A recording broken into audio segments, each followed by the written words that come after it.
한 발 더 들어가는 고품격 시사대담 뉴스 인사 프라임 시작하겠습니다. 금요일 세계와 K입니다. 세계 속의 한국, 또 우리가 알아야 될 세계 소식 다뤄보겠습니다. 문희정 평론가와 함께합니다. 안녕하십니까? 네, 안녕하십니까? 자, 먼저 어제 있었던 윤석열 대통령 대국민 담화 이야기부터 해보겠습니다. 네. 평론가님 어떻게 보셨어요? 한숨을 쉬시네요. 저는 그 대국민 담화라는 소리만 들려도 심장이 벌렁거리거든요. 네. 저 요즘 사실 잠을 잘 못 자는데 저뿐만 아니라 많은 국민들이 비슷한 상황일 것 같습니다. 네. 그런데 정말 참담했습니다. 한 국가의 대통령이 할 수 있는 얘기들인가.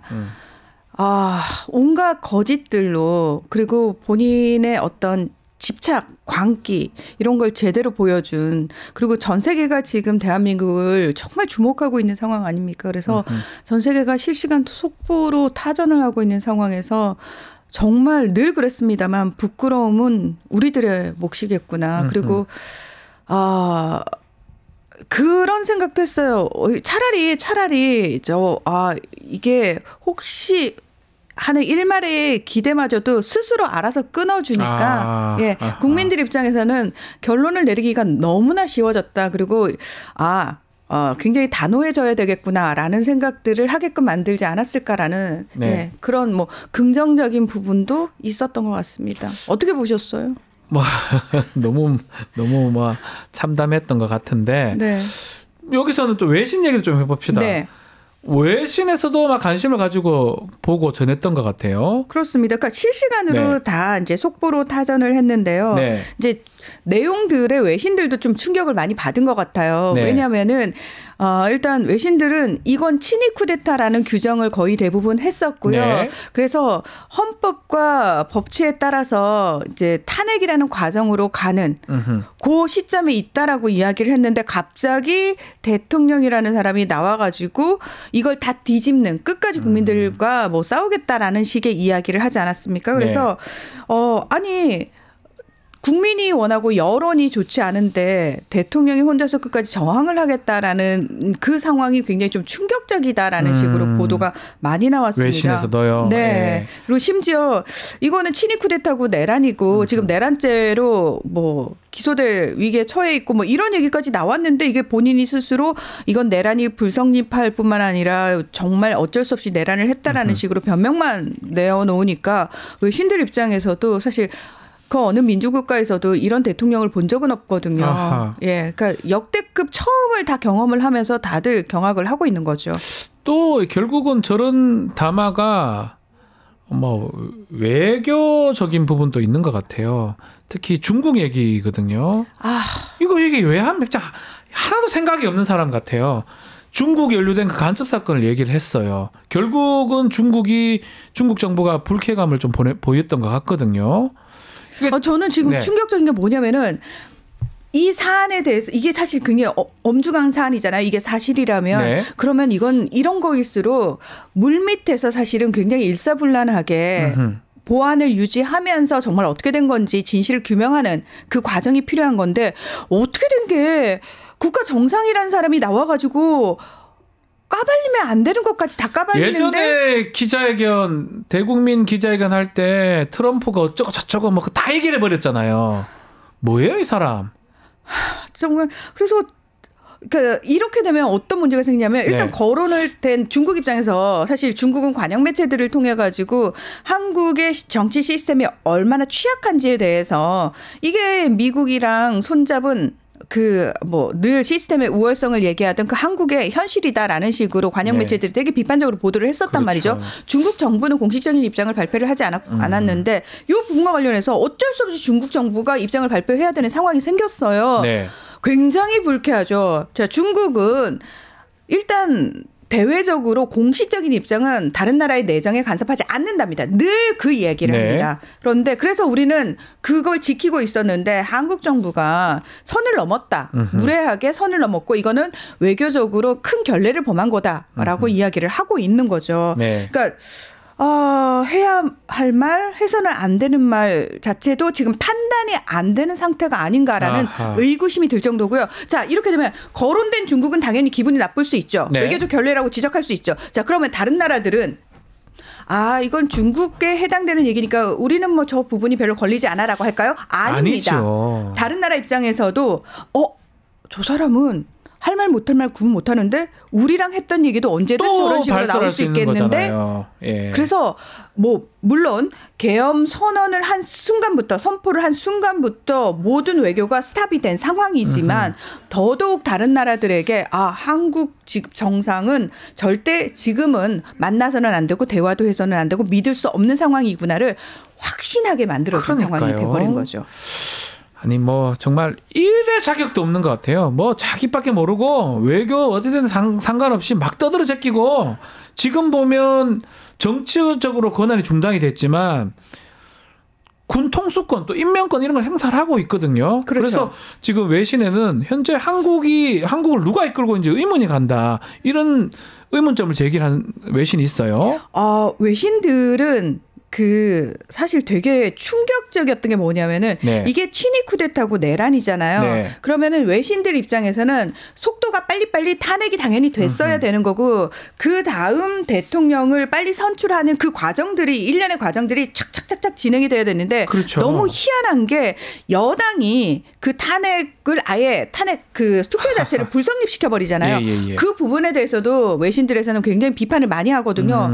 자, 그러면서 갑자기 한덕수 총리와 한동훈 여당 대표가 나와가지고 우리가 국정 운영할 거야라고 얘기를 합니다. 자, 거기서 외신들이 다 일제히 이들이 무슨 권한이 있냐고 그렇죠. 그 얘기를 하는 거죠. 그러면서 외신들이 제일 먼저 우리 정부 담당자한테 물어본 게 그거예요. 자, 그러면 국정 운영은 누가 하고 있습니까?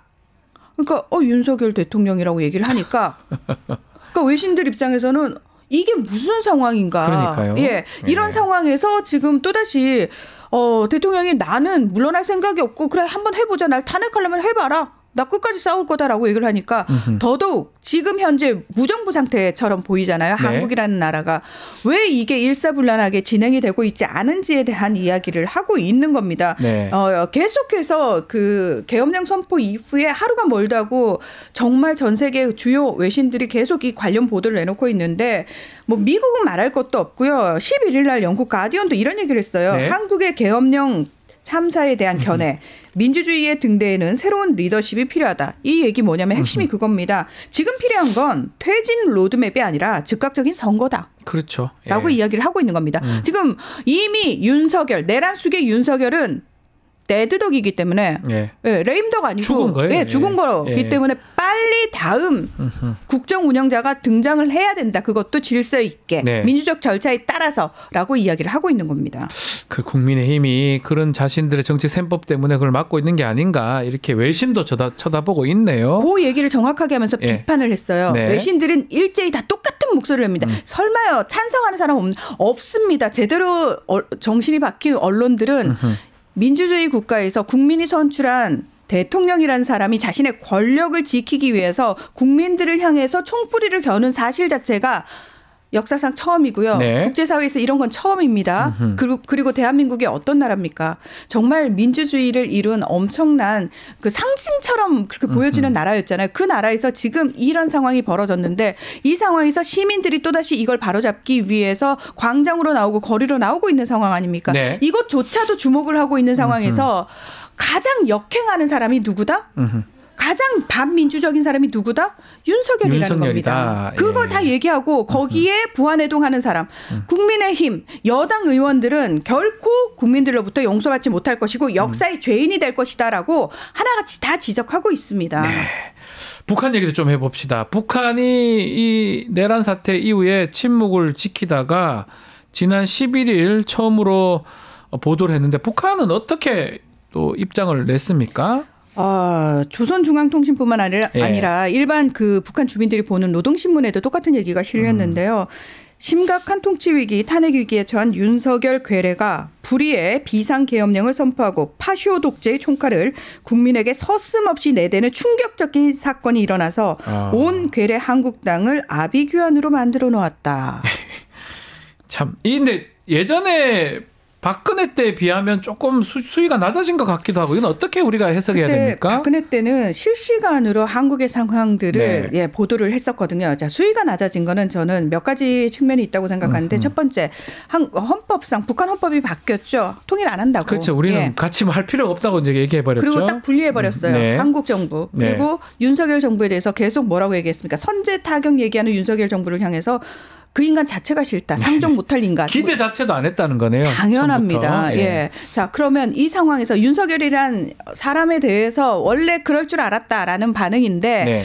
자, 북한이 신경 썼던 건 뭐냐면은 사실은 남한은 이미 한반도 문제에 있어서 아웃 오브 안중인 거예요. 네. 그러니까 통미봉남하겠다는 겁니다. 그러니까 한국은 어차피 이제는 상관없어. 북한이 어떤 대외적인 행동을 하거나 활동을 하는데 니들은 필요 없어. 우리가 외교를 하는데 니들은 필요 없어가 완벽하게 된 상황에서 트럼프 당선자를 직접 만나겠다는 거 아닙니까? 네. 직접 얘기하겠다는 거 아닙니까? 그러니까 북한 입장에서는 우리가 굳이 한국의 어떤 혼란스러운 상황에 우리 관여할 필요 없어라고 거리두기를 완벽하게 한 거죠. 우린 니들 상관없고 그리고 어설프게 우리가 관여를 해가지고 마치 또다시 북한을 끌고 들어가서 이들이 야 북한 때문에 이랬어라는 거에 빌미나 명분에 얹어주기 싫다는 거죠. 현명하네요.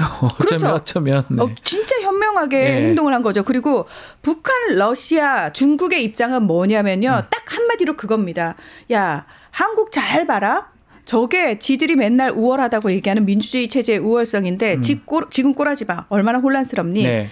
체제적으로는 우리가 훨씬 더 안정성이 있고 우월해. 그렇죠. 라는 논조를 유지를 하고 있는 겁니다. 리더가 뭐 미치광이 같은 게 들어오면 똑같다는 거잖아요. 그렇죠. 더 나쁘다는 거잖아요. 그러니까 한국의 취약성이 거기서 드러난다는 거죠. 자, 트럼프 얘기를 좀 했는데 트럼프는 별말이 없습니다. 네. 어떻게 해석하는 게 맞습니까? 트럼프가 별말을 안 하는 거는 지금 이제 사실은 바이든 행정부가 거기도 대드덕이긴 합니다만 아직까지 정권을 잡고 있잖아요. 네. 지금 바이든을 비롯해서 민주당 지지하는 성향의 주류 언론들이 걱정하는 부분은 뭐냐면은 이 상황을 트럼프 당선자가 보고 배울 것을 두려워하는 겁니다. 2021년 1월 6일 날 의회 난입 사건이 있지 않았습니까? 비슷한 일이라고 그래서 보이는데요. 미국 언론에서는 계속 그걸 결부시키는 거예요. 그러니까 사람들에게 트럼프가 취임하게 되면 단 하루만 독재를 하겠다고 얘기를 했거든요. 트럼프가 들어서서 혹시라도 이런 상황이 벌어질 수 있는 걸 미리 경각심을 주기 위해서 계속해서 이야기를 하고 있는 거고요. 일단 트럼프 인수위 측은 입장이 분명합니다. 한국의 죽은 정부와 대화할 필요 없다. 대화할 필요가 없다. 우리 새로운 정부 들어서면 대화하면 되니까 별로 상관없고 어차피 한국 문제는 우리의 중심 의제가 아니답니다. 네. 지금 발등에 불 떨어진 건 바이든 대통령과 그 행정부죠. 네.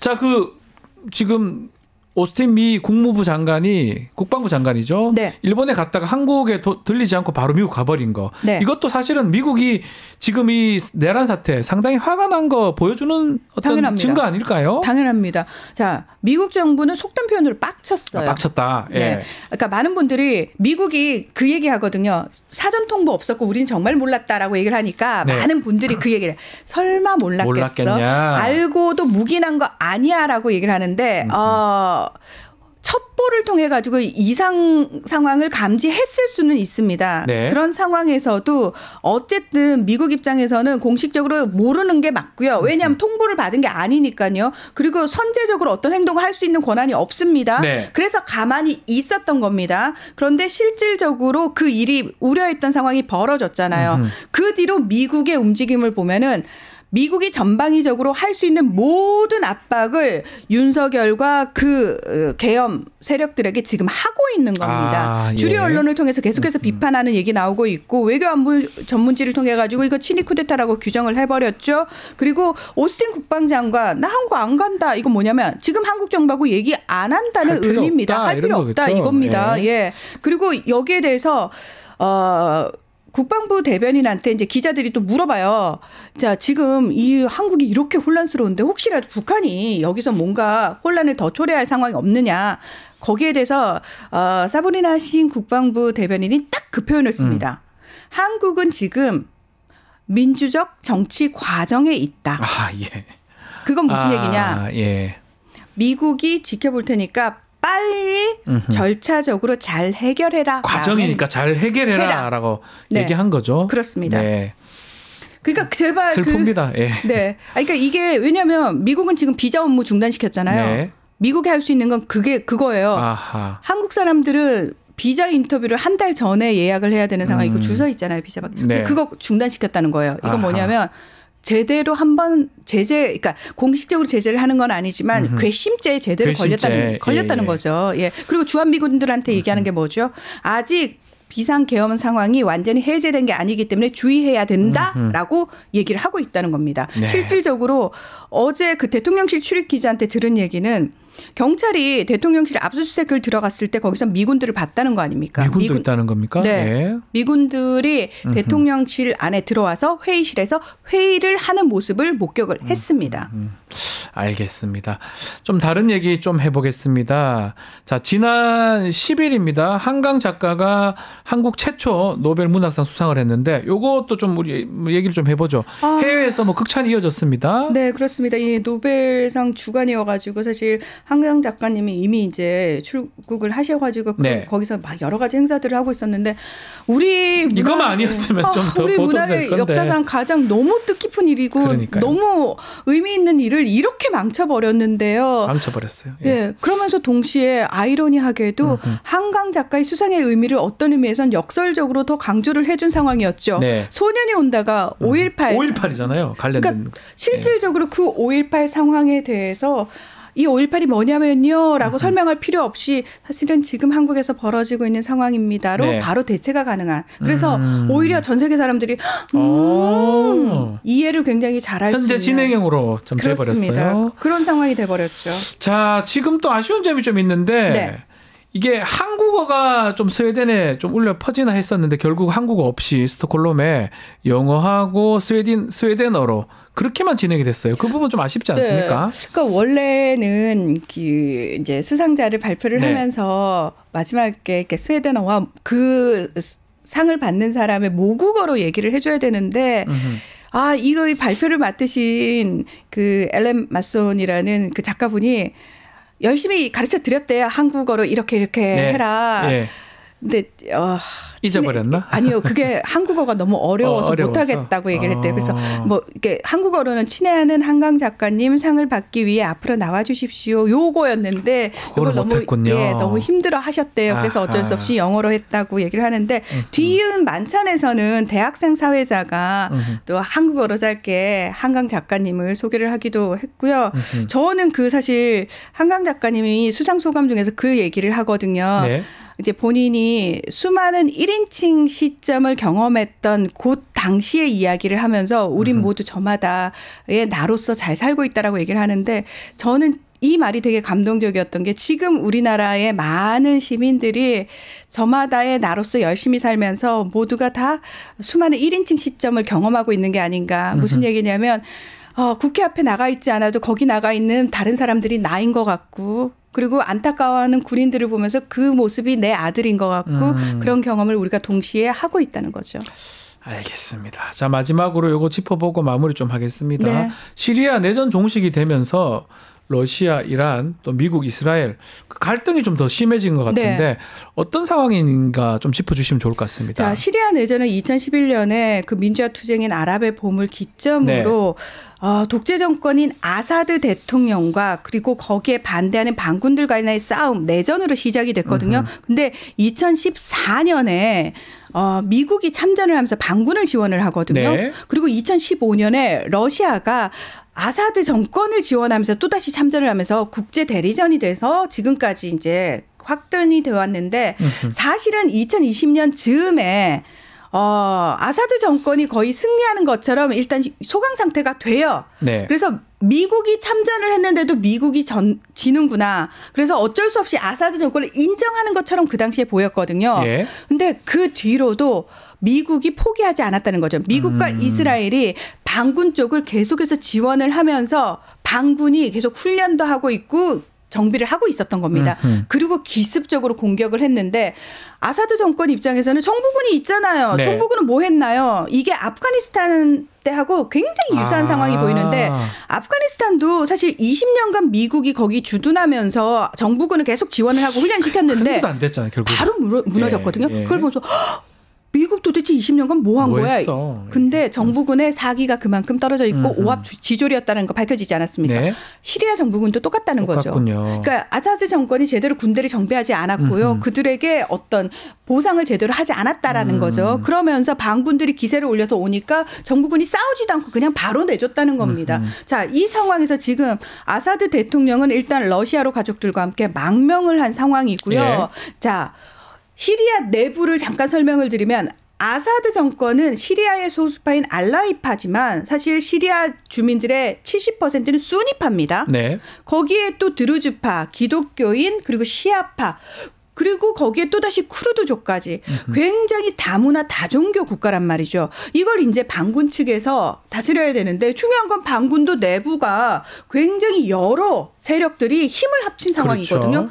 자, 이 상황에서 농공행상 해야 되는 거잖아요. 누가 잡을 것이냐. 이걸 놓고도 또다시 혼란이 벌어질 수도 있다. 그럼요. 예. 그런 상황이고 더 큰 문제는 반군을 지원한 미국하고 이스라엘이 여기서 영향력을 행사하고자 하겠죠. 네. 자, 일찌감치 여기서 정부군에 빗대어 영향력을 행사했던 러시아와 이란 같은 경우에는 반군 측하고도 대화를 하고 있어요.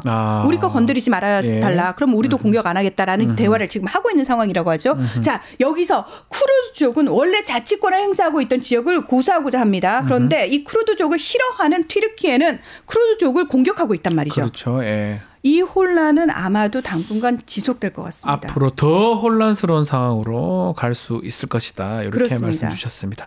자, 오늘 세계와 K는 여기서 마무리를 하겠습니다. 문희정 평론가와 함께했습니다. 오늘 말씀 감사합니다. 네, 고맙습니다. 유튜브 구독하고 실시간 채팅과 댓글을 남기시면 매일매일 7,000TTCO를 드립니다. 참여 방법은 통통물 어플을 다운로드하고 회원가입과 로그인을 해주세요. 마이페이지에서 나의 회원 고유 번호를 복사해주세요.